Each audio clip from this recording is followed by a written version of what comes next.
Hello दोस्तों, कैसे हैं आप सब। उम्मीद है अच्छे ही होंगे। दोस्तों, क्या आपने कभी छलावे को नज़दीक से देखा है, कभी उस डर से गुज़रे हैं? अगर हाँ, तो आपको पता होगा कि इसका एहसास कितना भयानक होता है।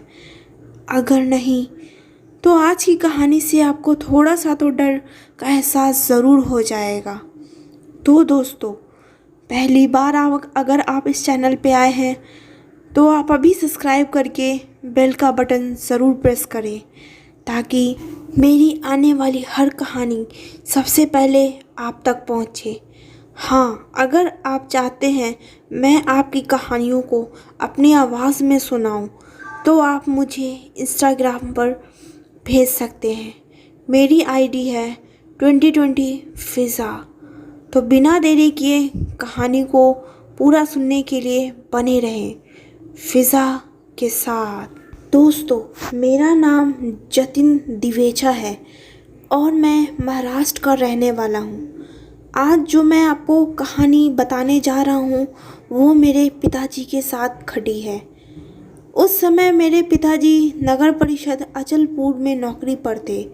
उस वक्त उनकी ड्यूटी परतवाड़ा से 3 किलोमीटर दूर और खेड़ा के नाके पर लगती थी।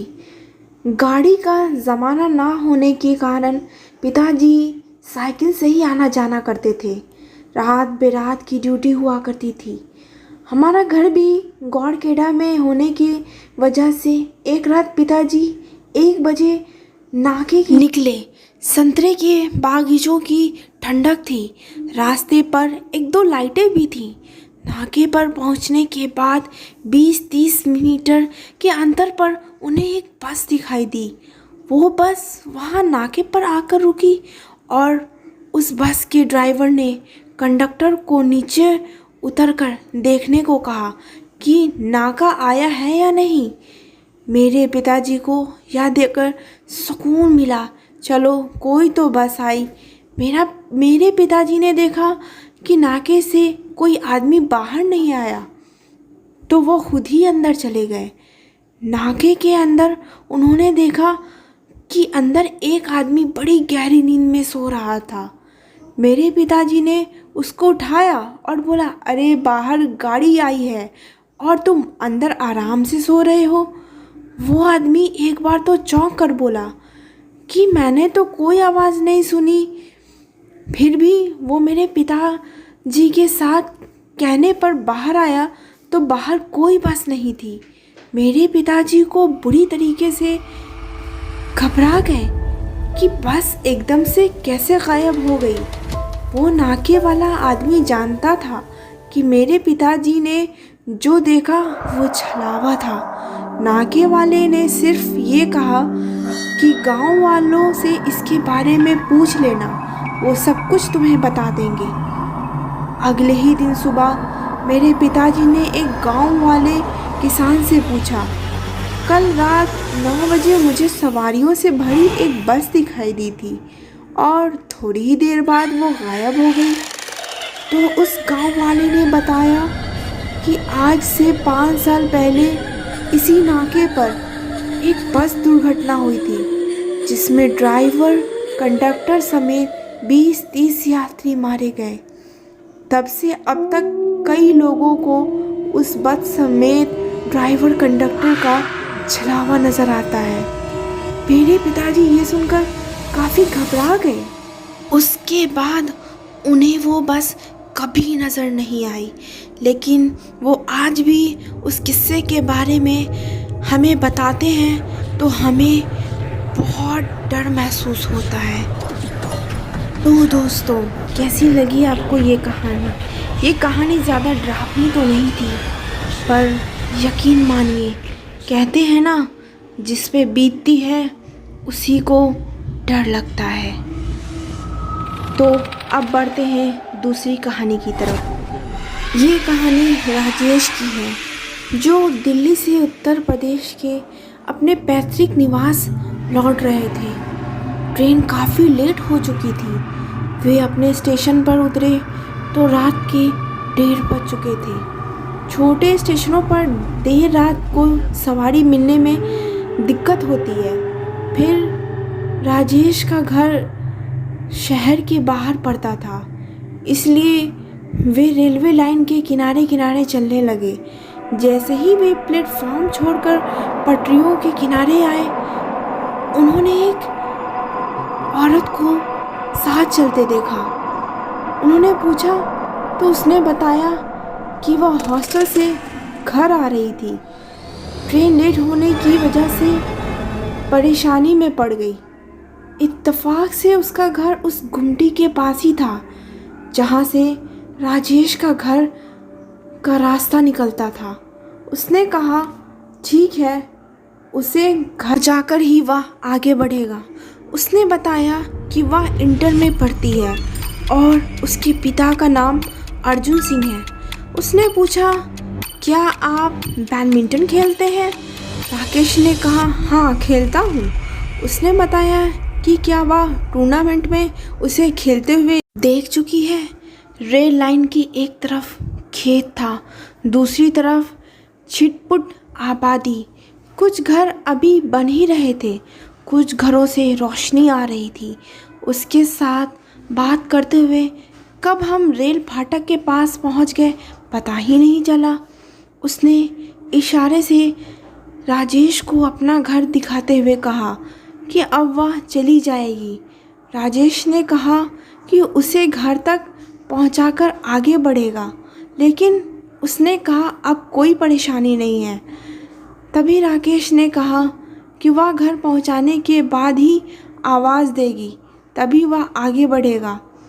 बहरहाल उसने अपने दरवाजे पर पहुंचने के बाद आवाज़ दी। वह अपने रास्ते चल पड़ा। 2-4 दिन बाद राकेश शहर की ओर निकला तो उसके घर के पास से गुजरते हुए उसी लड़की की याद आई। उसने पास के एक दुकानदार से पूछा कि अर्जुन सिंह का घर कौन सा है। उसने एक घर की ओर इशारा करते हुए बताया कि गेट के पास जो टहल रहे हैं वही अर्जुन सिंह है। राजेश उनके पास गया और कहा नमस्ते अंकल। वो राजेश को पहचानने की कोशिश करने लगे। राजेश ने कहा अंकल 3-4 दिन पहले मैं रात को स्टेशन से रेलवे लाइन होकर आ रहा था तो आपकी बेटी रेखा मेरे साथ आई थी। अब वह कैसी है? अर्जुन सिंह राजेश की बातें खामोशी से सुनते रहे, फिर उसे अंदर आने का इशारा किया। अब हम ड्राइंग रूम में बैठे ही थे कि एक लड़की ट्रे में बिस्किट और पानी रख कर गई। अर्जुन सिंह ने बताया कि वह उनकी छोटी बेटी सविता है। राजेश ने पूछा रेखा कहाँ है? इस पर अर्जुन सिंह ने दीवार की ओर इशारा किया। वहाँ रेखा की तस्वीर टंगी थी जिस पर माला पहनाया हुआ था। मैं चौंका। अर्जुन सिंह ने बताया 2 महीने पहले की बात है। रेखा ट्रेन से उतरकर रेलवे लाइन से होते हुए पैदल आ रही थी। पीछे से 2 भैंसें दौड़ती हुई आई। कुछ लोगों ने शोर मचाया तो रेखा ने पीछे मुड़कर देखा। उसने बच्चे के लिए वह रेलवे लाइन पर दौड़ गई। उसी वक्त एक ट्रेन आ रही थी जिससे वह कटकर मर गई। यह कहते कहते उनकी आंखें टपटपा गई। फिर थोड़ा शांत होकर पूछा रेखा बहुत ही हंसमुख लड़की थी, हमारे घर की रौनक थी, पढ़ने में भी बहुत तेज़ थी। अच्छा बताओ, वह तुमसे मिली तो उदास नहीं लग रही थी ना? राजेश ने कहा कि वह सामान्य छात्र की तरह बात कर रही थी। कहीं से ऐसा नहीं लगा उसको कोई दर्द है। तभी राजेश धीरे से उठा और बोला अच्छा अंकल चलता हूँ। अर्जुन सिंह ने कहा ठीक है बेटे, आते रहना। राजेश भावुकता में बहता हुआ बाहर निकला। उसकी आंखों के सामने रेखा का चेहरा नाच रहा था।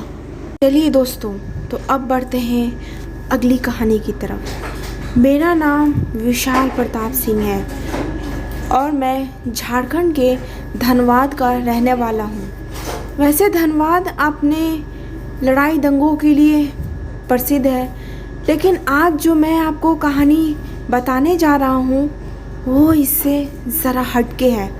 तो दोस्तों, एक रात मैं अपने गांव से अपने दोस्त अवधेश के साथ अंधेरी रात में खेत के रास्ते बस स्टैंड की तरफ जा रहा था। तो मेरे दोस्त ने कहा, दोस्त थोड़ा जल्दी चलो, इस खेत से अगले 2 खेतों तक थोड़ी समस्या है। तो मैंने पूछा क्या बात है?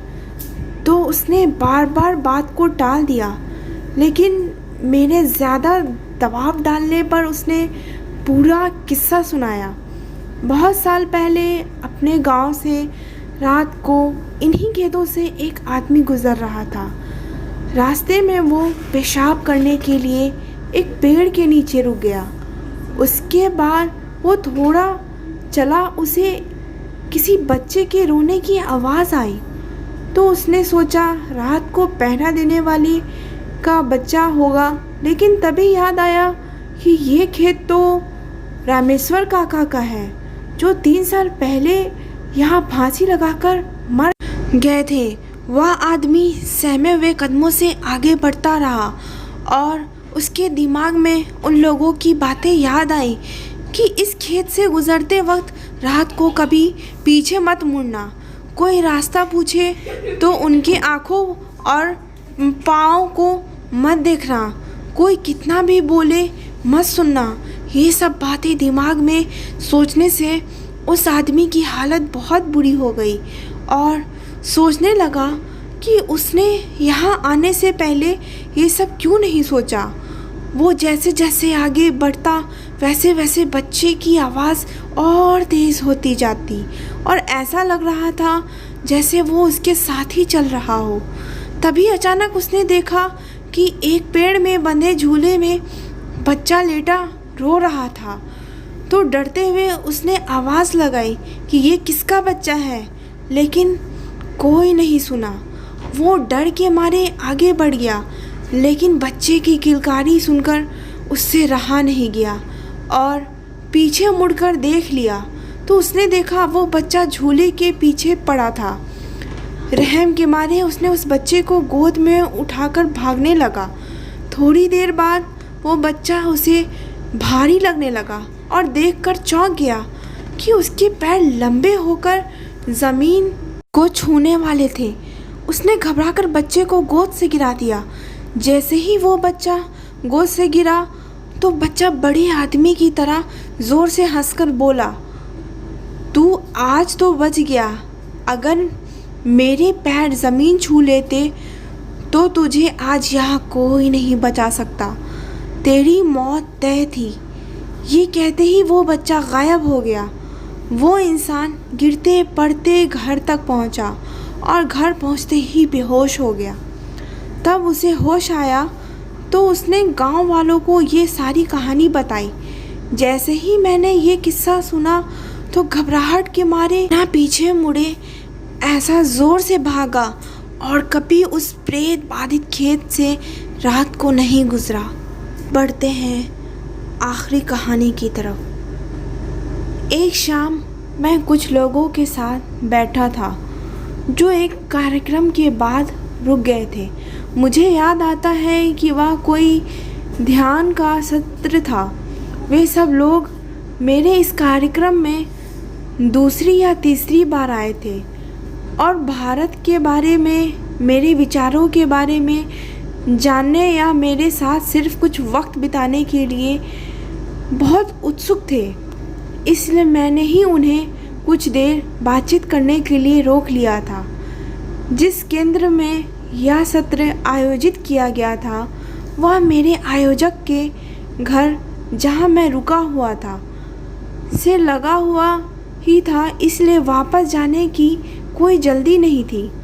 आयोजक स्वयं घर जा चुकी थी, मगर घर अधिक दूरी पर नहीं था, इसलिए हम वहाँ बैठकर गप्पे मारते हुए जब तक चाहे शाम गुजार सकते थे। शाम के समय जो धीमी संगीत चल रहा था उसके स्वर अभी भी जारी थे और हम सब दुनिया भर के दर्शनों पर चर्चा का आनंद ले रहे थे।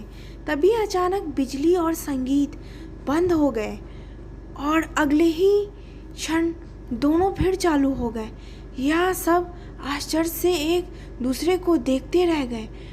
भारत में यह कोई आश्चर्य की बात नहीं होती। बिजली की कटौती वहाँ आम बात है, मगर यहाँ जर्मनी में मैंने आज तक पल भर के लिए भी बिजली जाते नहीं देखी। पूरे समय व्यवधान रहित बिजली मुहैया की जाती है। मेरे दोस्तों ने कहा, खैर कभी कोई बहुत बड़ी समस्या आने पर ऐसा भी हो सकता है, मगर अपवाद स्वरूप ही ऐसा होता है। कुछ टूट गया होगा और दूसरी लाइन से जोड़ने के लिए बिजली बंद करनी पड़ी होगी। कुछ पल के लिए उस कैफियत से हम सब संतुष्ट हो गए। हम फिर बातों में मशगूल हो गए, लेकिन 2 मिनट बाद फिर वही सब हुआ।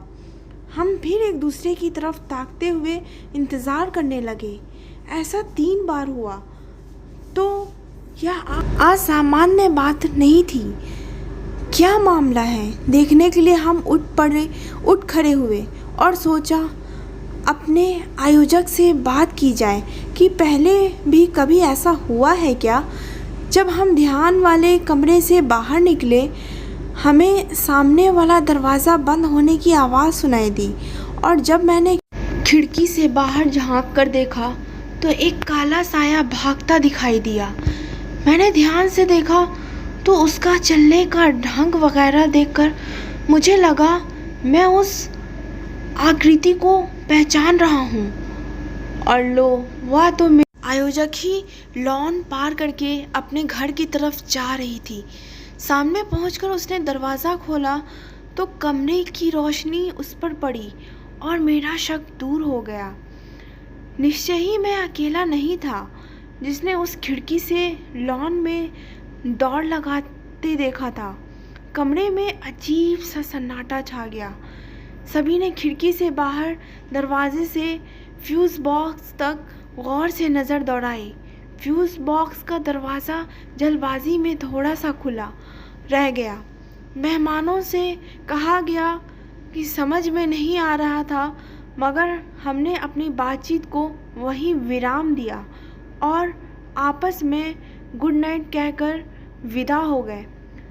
सब जब चले गए, मैं घर आया और देखा कि मेरी आयोजक शांति से बैठकर कोई किताब पढ़ रही है।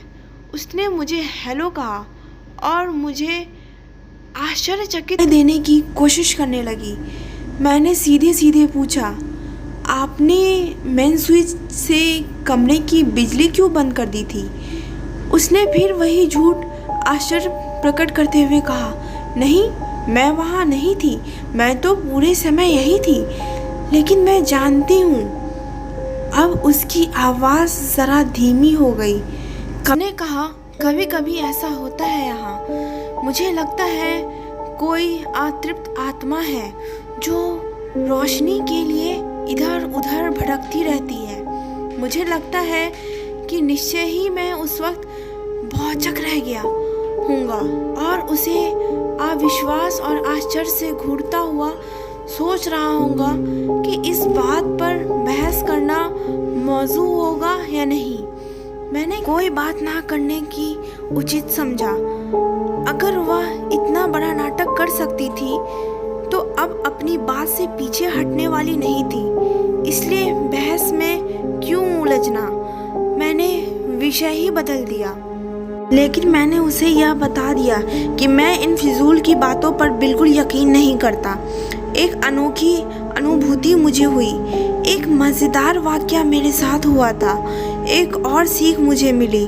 सिर्फ अंधविश्वासी लोग ही दुनिया में नहीं बसते, बल्कि अंधविश्वास को विश्वसनीय बनाने के लिए और उसे और आगे ले जाने के लिए कुछ लोग स्टंट भी कर सकते हैं। दोस्तों, कैसी लगी आपको ये चारों कहानी? मुझे कमेंट बॉक्स में कमेंट करके ज़रूर बताएं और मेरा चैनल सब्सक्राइब करना ना भूलें और अच्छी अच्छी ड्राफ्टिंग कहानियाँ सुनने के लिए बने रहें। फिज़ा के